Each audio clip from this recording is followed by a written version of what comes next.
Hello dear students, today we will discuss the question answer of chapter 1st of English Alive Literature Reader from class 7 and the chapter name is The New Teacher.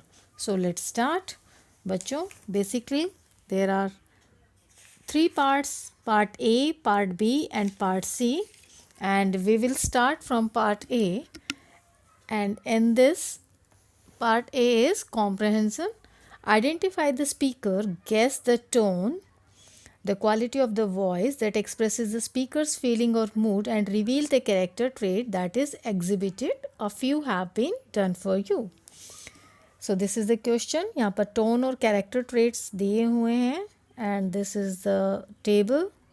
Dialogues किसने बोले हैं, speaker कौन है और उनकी tone क्या है उस sentence की और character trait क्या है. ठीक है बच्चों, तो स्टार्ट करते हैं. Number 1, I hope her plane doesn't crash. ये किसने बोला था, Roger. Roger was the speaker और टोन क्या है, worried, and character trait is caring. Number 2, sent job is fun. Speaker is Roger, tone is happy and character trait is fun loving. Number 3, school isn't suppose to be a fun fest. Who is the speaker? Roger's sister. Tone is all-knowing and character trait no nonsense attitude. Number 4, you are not cattle milling in a pen. Come come form into lines. ये किसने कहा था, miss ऑरविले जो teacher थी उनकी, उन्होंने कहा था. A tone is authoritative and character trait is disciplinarian. Fifth is plants and children belong in classrooms. Both grew with proper care, not by giving into whims. किसने कहा था, मिस ऑरविले ने. And tone is open and character trait is strict. Number 6, before my retirement, I taught boys and girls for 46 years. I am beyond trickery, so I advised you to try none. ये किसने कहा था बच्चों, this was said by miss Orville. Speaker is Orville और ये tone is warning and character trait is informed. 7th, I have no knowledge of your individual abilities. Perhaps a look at the weekend homework will shed some light. Miss Orville is the speaker, tone is matter of fact and character trait is honest and fair. 8th, we have come to play, have we? तो speaker is Miss Orville और tone क्या है, sarcastic है और character trait है bossy. 9th is Miss Awful is her name. She steals our toys. Children are plants to her. ये किसने कहा था, रोजर ने, और इसके टोन है complaining and character trait is grump. Number 10 is if I have helped one of you to grow a fraction of an inch, if just one of you. किसने कहा, मिस ऑरविले ने कहा था. And the tone is emotional and character trait is devoted. So students, part B is answer the questions briefly. So there are 4 questions. So let's start one by one. Question number 1. What does the odd assortment of toys that Roger smuggled to school tell us about him? How does his attitude to the toys changed by the end of the final class? बच्चों पहले question को समझ लेते हैं. Question में ये पूछा गया है कि जो ऑड असॉर्टमेंट है, असॉर्टमेंट होता है collection of miscellaneous different things और पीपल, तो इकट्ठा करना जैसे, तो उसने असॉर्टमेंट किस चीज़ का किया हुआ था, टॉयज़ का. रोजर ने जो वो स्कूल में ले जाता था, स्मगल्ड हेयर मीन्स है स्कूल से घर, घर से स्कूल, जो स्मगल करता था वो अपने टॉयज़ को, वो उसके बारे में क्या बताते हैं, रोजर के बारे में. How does his attitude to the toys, और लास्ट में एंड में जो फाइनल क्लास थी तो उसका जो एटीट्यूड है वो टॉयज़ के प्रति कैसे बदल गया. The question is this, now answer. The odd assortment of toys found in Roger's bag tell us that he was not a 8-year-old boy. जो उसके जो खिलौनों की, मिसलेनियस खिलौनों की जो कलेक्शन थी वो हमें रोजर के बारे में ये बताती है, जो खिलौने उसके बैग से मिले वो उनसे हमें ये पता चलता है कि वो बहुत शैतान 8 साल का बच्चा है। Who always waited for opportunities to make noise, जो हमेशा ऐसे मौक़ों की तलाश करता है जहाँ पर उसे शोर मचाने का अवसर मिले, and create trouble in the class, और क्लास में सबको परेशान करे। He was a mischievous boy who always had things ready to make mischief with, और वो इतना शरारती बच्चा था कि वो हमेशा उसके पास ऐसी चीज़ें रहती थी जिससे वो शरारत कर सके। Roger was always also a happy go lucky child, वैसे जो रोजर था वो एक बहुत खुश मिजाज बच्चा था। By the end of the final class with miss Orville, और जिस दिन उनकी फाइनल क्लास हुई मिस ऑरविले के साथ, Roger had no wish to have the toys back from her, लेकिन रोजर की कोई भी इच्छा नहीं थी कि अपने टॉयज़ को वो वापस मिस ऑरविले से ले। They were meaningless to him after he realized why Miss Orville really wanted to change the naughty class. लेकिन जैसे ही उसे पता चला मिस ऑरविले क्लास को क्यों बदलना चाहती है, जो शरारती क्लास है उसको क्यों डिसिप्लिन क्लास बनाना चाहती है, तो इस जैसे उसको ये रियलाइज़ हुआ तो उसके लिए जितने भी खिलौने थे वो सब मीनिंगलेस हो गए। Now question number 2, which 3 interesting similes have been used in the story to describe the new teacher when the class meets her for the first time. ठीक है बच्चों, तो जो 3 इंटरेस्टिंग सिमिलीज इस चैप्टर में से बतानी हैं जो कि न्यू टीचर के बारे में बताती हैं जब वो बच्चों से पहली बार मिली। तो answer is the 3 similes are, first is claps as loud and menacing as thunder. इतनी ज़ोर से क्लैप करना ऐसा लगा मानो जैसे कोई बहुत जैसे बिजली चमकती है, लाउड थंडर होता है। तो क्या है, the loud clap of the strict teacher, जो टीचर ने जब इतनी तेज़ लाउड जब क्लैपिंग किया तो उससे लगा would be as frightening to as a child as thunder, और बच्चे के लिए वो क्लैपिंग जो थी ऐसी थी जैसे डराने वाली एक थंडरिंग हो। Number 2, tall and straight as a ruler, लंबे और एकदम स्ट्रेट रूलर, तानाशाह की तरह। Miss Orville was a thin and tall woman, जो मिस ऑरविले थी वो एक पतली और लंबी महिला थी। She had a stiff and upright back, उनकी जो बैक थी, कमर थी, वो एकदम सीधी थी। That looked like a ruler, जिससे उनकी जो लुक थी वो एकदम शासक की तरह दिख रही थी। Number 3, her hair was grey like a witch as were her eyes, उनके जो बाल थे वो ग्रे और उनकी जो आँखें थी वो ऐसी थी, वो भी ग्रे थी और ऐसे लग रहे थे जैसे किसी चुड़ैल की हों। तो miss Orville's hair was grey and the children felt that she looked like a witch, जो मिस ऑरविले के जो हेयर थे वो ग्रे थे और बच्चों को ऐसा फील हो रहा था जैसे कि वो कोई चुड़ैल हो। हर आइज़ वर ऑल्सो ग्रे, उनकी आइज़ भी ग्रे थी।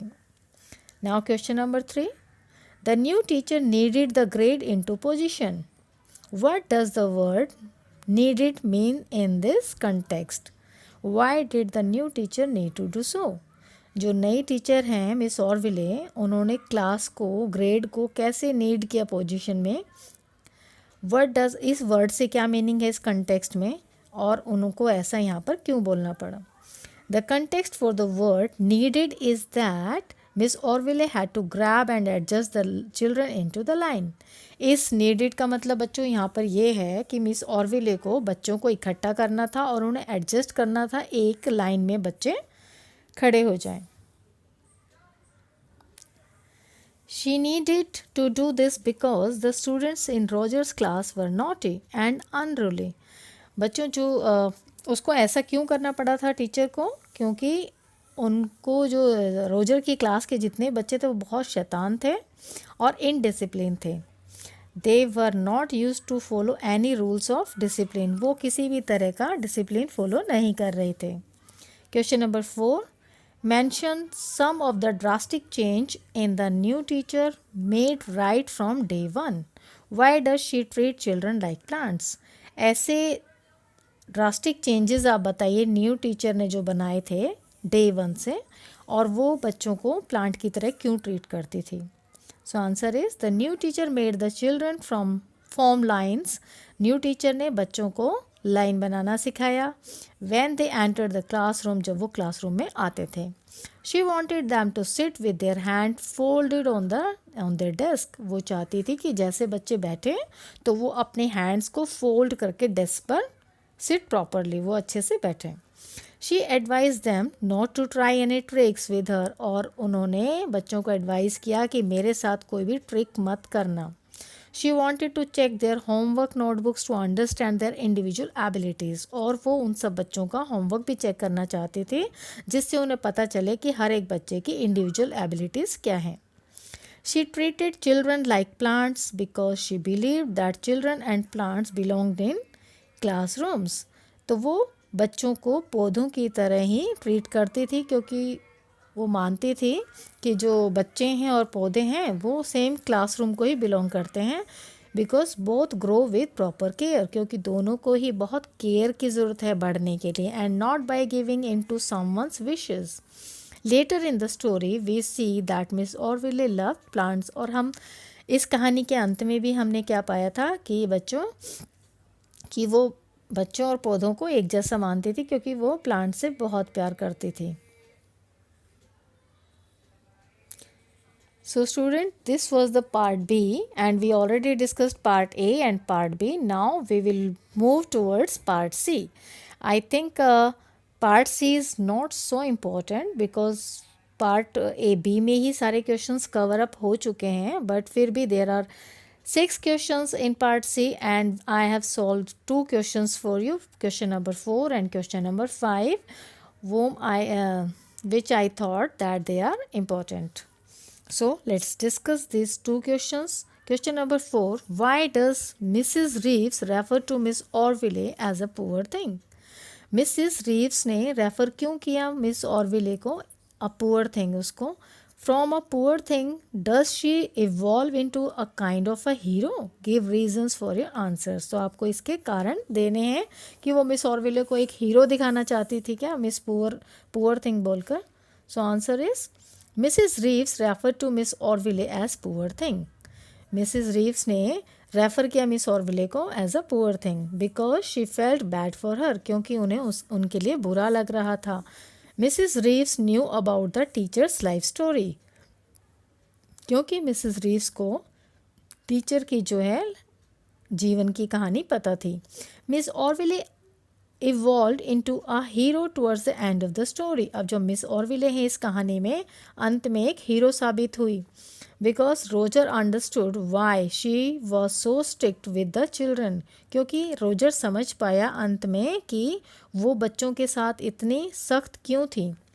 He followed her advice and obeyed her. अब उसने अपने टीचर को फॉलो किया, उनको एडवाइस उनकी मानी और उनकी आज्ञा का पालन किया.